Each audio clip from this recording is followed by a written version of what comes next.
Olá pessoal, hoje a gente vai dar início a mais um módulo do nosso curso. Hoje a gente vai falar sobre os fundos imobiliários. Os fundos imobiliários ele tem características de ações e características de imóveis. Vamos aos detalhes, né? Por que tem características de ações? Porque os fundos imobiliários são negociados em bolsa. Então, você consegue comprar as cotas de um fundo imobiliário via bolsa e como elas são atualizadas no tempo ali constantemente, você vai encontrar volatilidade no preço da cota de cada ação de um fundo imobiliário. Né? Os fundos imobiliários têm pagamento de dividendos mensais, né? E há uma perspectiva de valorização ou também desvalorização, por conta disso a volatilidade, das suas cotas. Né? Então, tem muita semelhança com as ações. Já a parte de características com imóveis, o que a gente vê? O principal receita do fundo é recebimento de aluguéis, mas também há recebimento de venda dos imóveis, né? Tem fundos especializados em comprar e vender imóveis, e também tem fundos que recebem também juros de ativos ali de risco do mercado imobiliário. Né? Então, assim, o mais semelhante com imóveis são os fundos realmente que contêm ativos físicos mesmo. Né? Eles têm ali prédios comerciais, enfim, que recebem aluguéis por cada um. E geralmente são ativos de alto valor imobiliário. Né? Então, um galpão logístico, um condomínio geologístico que contém vários, né, imóveis dentro desse condomínio. Você tem ali prédios de luxo, residencial e até empresarial, os prédios ali em bairros de luxo em São Paulo, Rio de Janeiro e grandes capitais do país. A gente vê ali bastante fundo imobiliário sendo o principal dono de um prédio, às vezes o dono inteiro, às vezes o dono de uma parte de um prédio, dividido com outros fundos, ou até talvez uma incorporadora ou uma administradora. Enfim, a gente consegue ver ali os fundos imobiliários nesse mercado. E aí, mais semelhante às ações, a gente vê no fundo imobiliário também o mercado primário e o mercado secundário. Né? O mercado primário é quando o fundo abre capital na bolsa, né? Então ele faz uma oferta pública, recebe aquela captação do dinheiro nessa oferta pública há um prospecto, né? Ou seja, ele diz o que ele vai fazer com aquele dinheiro, quais são os objetivos do fundo, quais são os riscos. É importante o investidor que vai ser investidor de oferta pública inicial ler o prospecto para entender para onde vai aquele dinheiro. Outra maneira de ter mercado primário, né, que é quando o dinheiro vai para o fundo, para o caixa do fundo, é uma subscrição, ou seja, quando o fundo faz ali um follow-on das suas ações, ou seja, o fundo faz uma nova captação, é muito normal isso no mercado. O fundo abre primeiro capital lá na bolsa, né? Ele vai e tem suas cotas na bolsa. Depois de um certo período, ele faz uma nova oferta, ou seja, ele emite mais cotas, faz mais captação para novos investimentos e por aí vai, né? E é sempre o cotista tem prioridade nessas novas ofertas ali, mas também depois de ser ofertado ao mercado. E já o mercado secundário é o dia a dia, né? Se um fundo já existe, já está operando e ele tem suas cotas em bolsa, você ao comprar uma cota, o seu dinheiro não está indo para o fundo, né? O seu dinheiro está indo para um outro investidor que se desfez daquelas cotas, que é basicamente o dia a dia ali, a maioria das transações via home broker ali da corretora ou do banco. Então vamos aos tipos de fundos imobiliários, né? A sigla para fundo imobiliário geralmente é FIIs, né? Então a gente vê ali os fundos que são os fundos ditos de escritórios e lajes corporativas.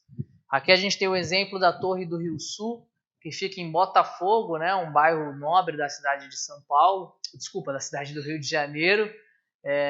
Você tem o fundo ali do HGRE11, ele é o dono da Torre Rio Sul. Para quem já foi ao Rio de Janeiro, fica ali muito na divisão de Copacabana com Botafogo, você vê uma torre grande, bonita, e isso pertence a um fundo imobiliário. E ali você vê ali, basicamente, esse tipo de fundo, que é dono de escritório lajes corporativas, são donos de salas comerciais, prédios inteiros que contêm escritórios,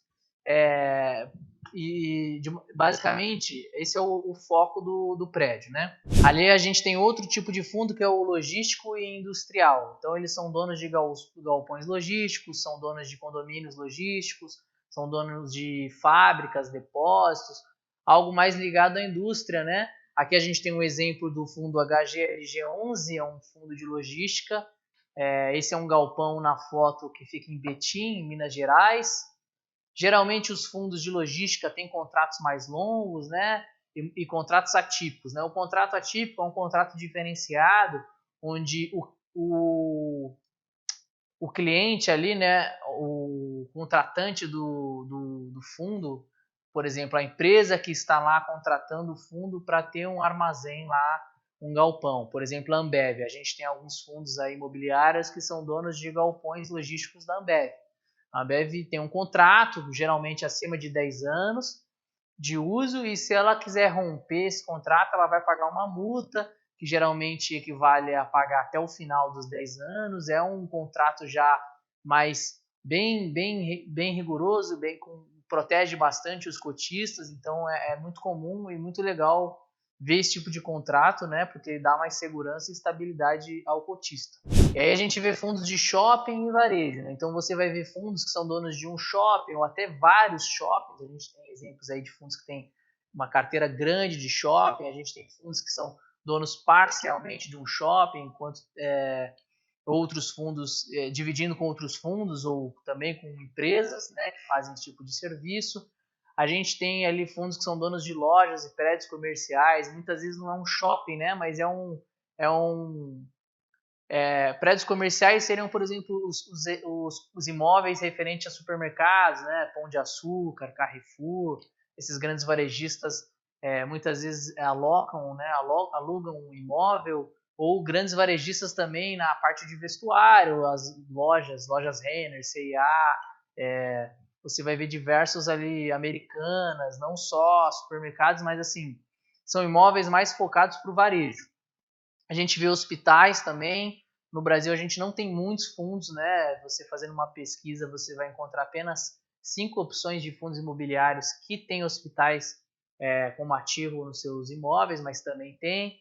A gente vai ter os fundos que a gente chama fundos de papéis, né? Que são os fundos de recebíveis e ativos de dívida imobiliária. Basicamente, a carteira desses fundos tem CRIs, né? CRIs, são LCIs, que são, como a gente fala no nosso módulo de renda fixa, né? São ativos bem atrelados ali ao mercado imobiliário. São ativos em que, por obrigação, tem que estar financiando um empreendimento imobiliário, uma construção, e isso tem um pagamento de juros, né, acordado ali. Então, então é uma maneira de estar atrelado ao mercado imobiliário, mas sem estar a um ativo específico, né? Você não recebe aluguel, você recebe juros sobre o financiamento ali imobiliário, né?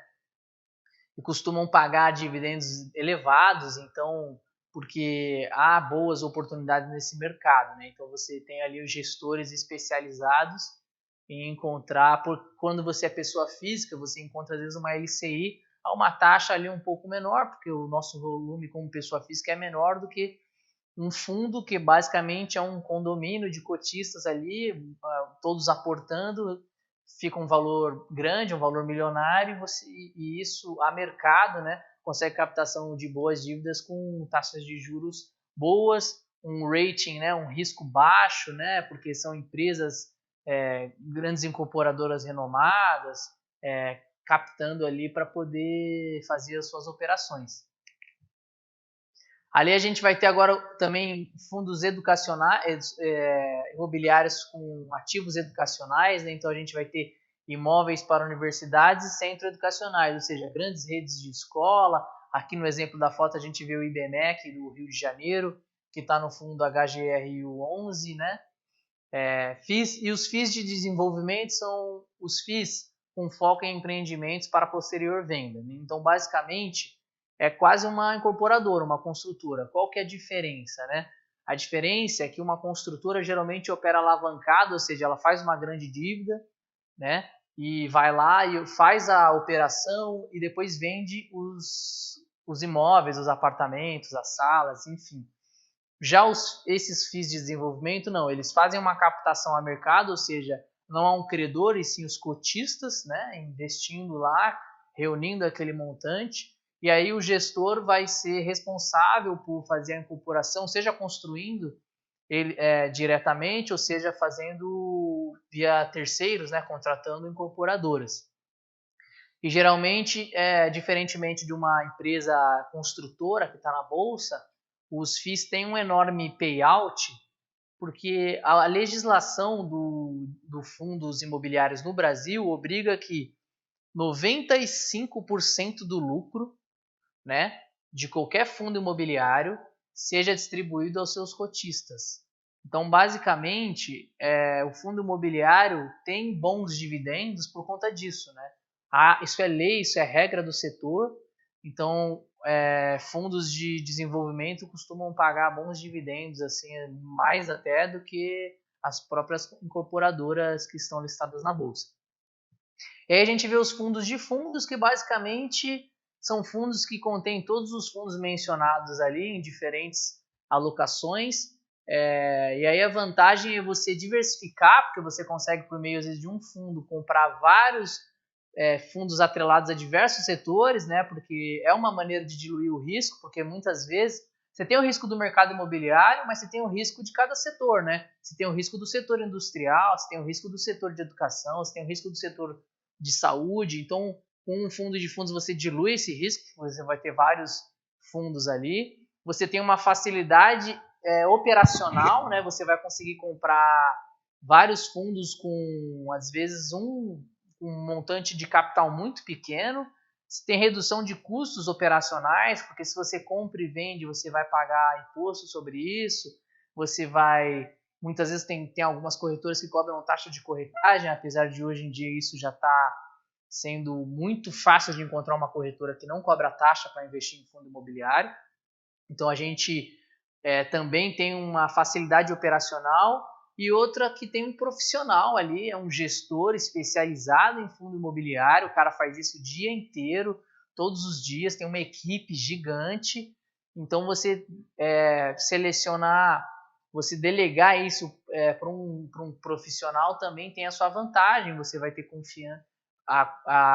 Não dá para confiar de olhos fechados, você tem que também analisar o gestor e o histórico dele, mas uma vez que você tem confiança, você pode ali simplesmente esquecer de certa forma, né?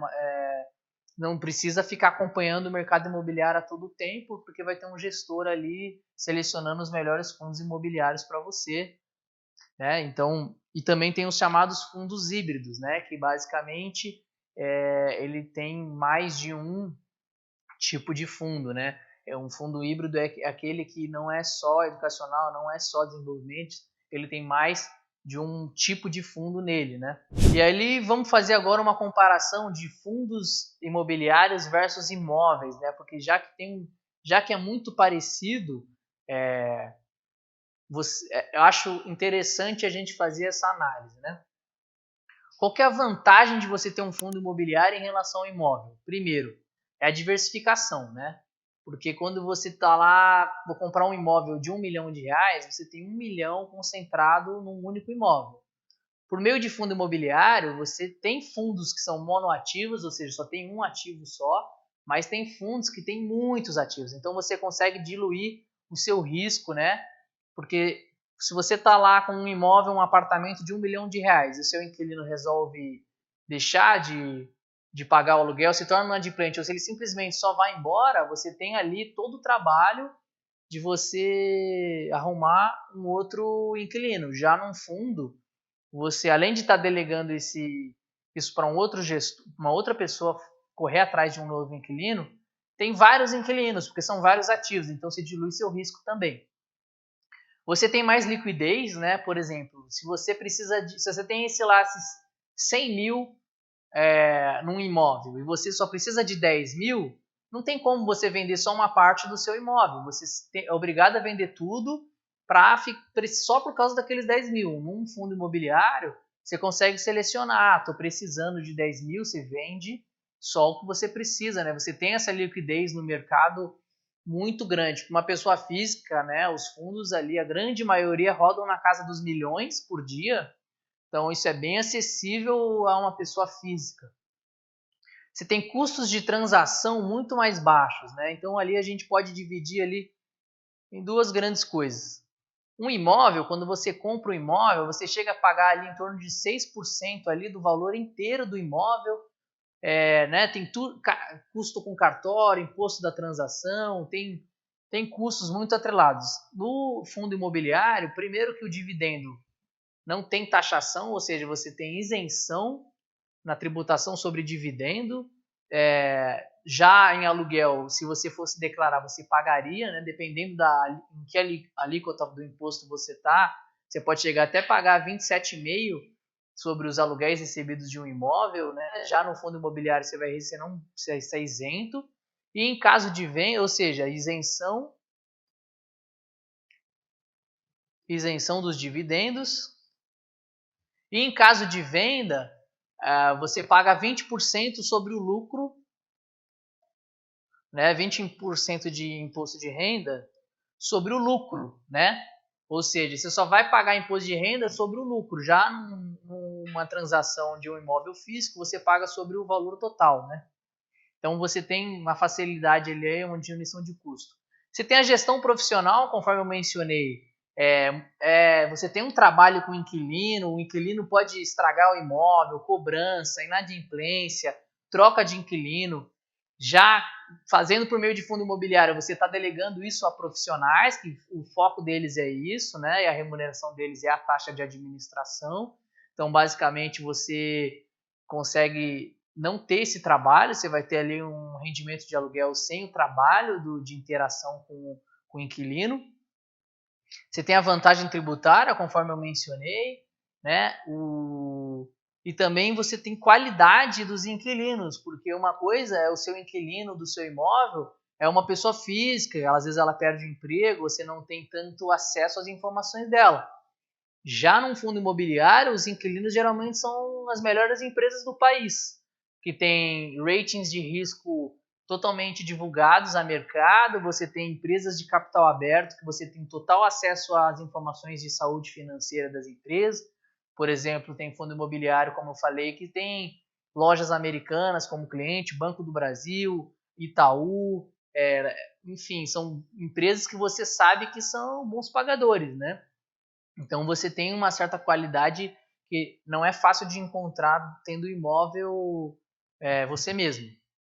Desvantagens é volatilidade, né? Conforme a gente viu em 2020, os fundos imobiliários também caíram bastante nessa crise.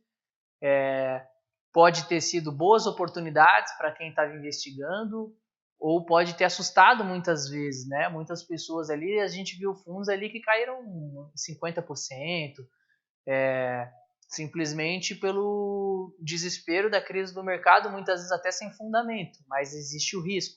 E se você precisasse resgatar dinheiro naquele momento de alta volatilidade, você poderia ter realizado um certo prejuízo, né? Então, existe esse risco sim, mas sempre é bom lembrar que apesar dos imóveis não terem cotações na tela todo dia lá, os seus imóveis também variam no preço todo dia, né?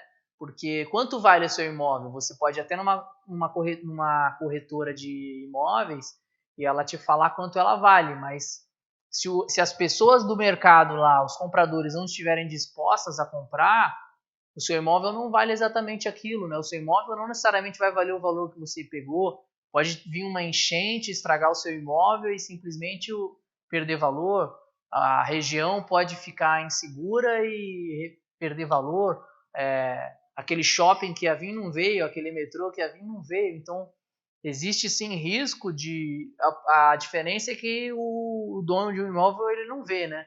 Não recebe todo dia a cotação de quanto vale o seu imóvel, mas ele também oscila de preço, né? Tanto que o mercado imobiliário tem seus altos e baixos.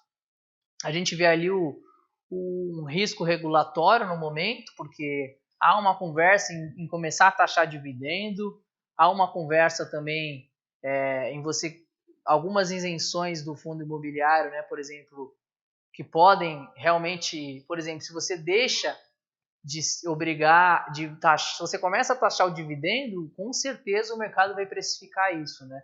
Com certeza o dividendo vai cair e, consequentemente, o preço das ações das cotas de um fundo, que está muito atrelado à sua capacidade de pagar dividendo, vai cair. Se o dividendo cai, a cota tende a cair também. Então, existe esse risco e não tem o controle da propriedade, né? Mal ou bem, você não consegue simplesmente tomar uma decisão de reformar o imóvel. O imóvel não é seu, o imóvel é do fundo, tem que ter feito uma assembleia para aprovação dos cotistas para fazer uma alteração no imóvel. Você simplesmente não consegue, você não tem um poder de propriedade sobre o imóvel como você teria de um apartamento pessoal, de uma sala para vender, para alugar, enfim. Pessoal, a gente abriu aqui a Com Dinheiro. É um software que a gente usa na Portfel para analisar os ativos, né? A gente consegue analisar fundos, a gente consegue analisar ações, fazer diversos modelos bem legais aqui. E então eu vou mostrar para vocês como é que o IFIX tem se comportado ao longo dos últimos anos, né? Então, assim, como ele é listado em bolsa, acho legal a gente fazer a comparação aqui com o Ibovespa. E aí a gente pegando os últimos 24 meses, a gente vê ali que tem menos volatilidade do que o Ibovespa, né? Olha como o Ibovespa sobe e desce aqui, ó. E o IFIX, que é o nosso índice de fundos imobiliários, né? É o equivalente ao Ibovespa, só que para fundos imobiliários, né? Então ele tem muito menos volatilidade, né? A gente consegue ele ter uma média do setor, como a gente com o Ibovespa, a gente, entre aspas, tem a média das ações no Brasil. Olha aí, já chegando em março, a gente teve queda também, ou seja, tem grande oscilação também, mas com muito menos volatilidade durante o processo, né? A gente consegue ver ali. Vamos ver só esse ano agora.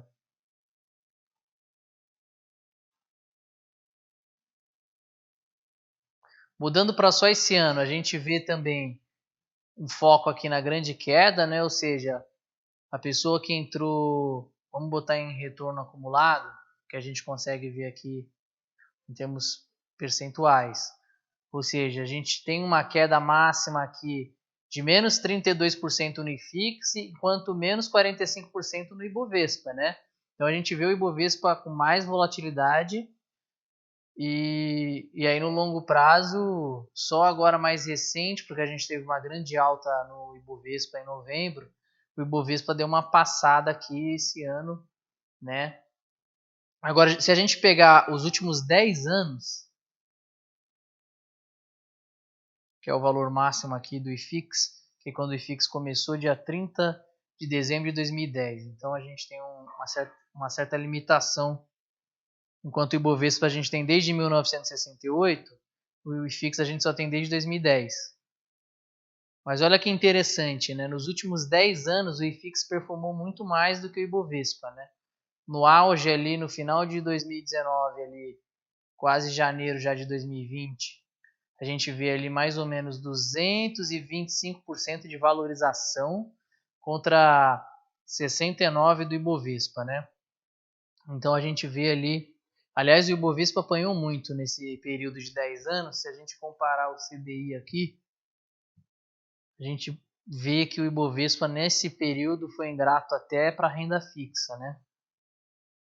A gente vê que o Ibovespa perdeu de 2010 para cá, até do CDI, mas por conta desse período aqui, ó, final do governo Dilma, a gente tinha uma alta na taxa Selic gigante, né, era muito alta, e tudo isso, o efeito dos juros compostos traz essa curva difícil de ser batida até, e aí, mas mesmo assim o IFIX bate no longo prazo a renda fixa, né, o Ibovespa não, e a gente vê também com menos volatilidade, né? Então, assim, é bem legal a gente ver aqui. A gente abrindo o módulo de risco aqui, ó, a gente vê aqui o risco retorno. Se a gente analisar o risco retorno dos últimos 10 anos, A gente vê ali o IFIX dando um retorno de 11% ao ano para um risco anualizado ali de 8,7%, né? Já a gente vê o Ibovespa com um retorno baixo de 4,67% e um risco bem maior de 25%, né?